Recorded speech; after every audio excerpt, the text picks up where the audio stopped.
வங்கிக் கணக்கிலிருந்து பணம் எடுக்க HDFC, ஆக்சிஸ், ICICI வங்கிகள் புதிய நடைமுறையை கொண்டு வந்துள்ளது. அது குறித்த ஒரு செய்தி தொகுப்பை இப்போது பார்க்கலாம்.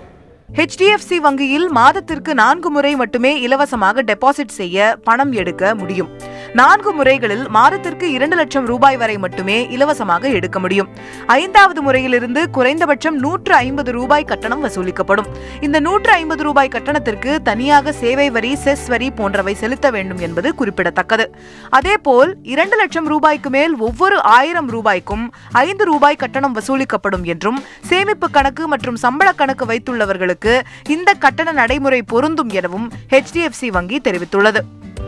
புதிய நடைமுறைப்படி ஆக்சிஸ் வங்கியில் மாதத்திற்கு 5 முறை அல்லது 10 லட்சம் வரை மட்டுமே இலவசமாக டெபாசிட் மற்றும் பணம் எடுக்க முடியும்.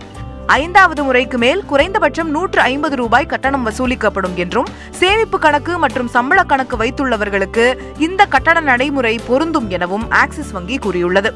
ICICI வங்கியில் இந்த நடைமுறைகள் ஜூன் 2016 முதல் அமலில் உள்ளது. நவம்பர் 8ஆம் தேதிக்கு பிறகு பணப்புழக்கம் சீராக வேண்டி ரிசர்வ் வங்கியின் உத்தரவுகள் பின்பற்றப்பட்டு வந்த நிலையில் ICICI வங்கி தற்போது மீண்டும் பழைய நடைமுறையை பின்பற்றுகிறது. இப்புதிய நடைமுறை வங்கி கிளைகளில் பணம் எடுப்பதற்கும் டெபாசிட் செய்வதற்கும் மட்டுமே பொருந்தும் என்றும், ATMகளில் பணம் எடுப்பதற்கு பழைய நடைமுறைகளே பின்பற்றப்படுவதாகவும் வங்கிகள் தெரிவித்துள்ளன.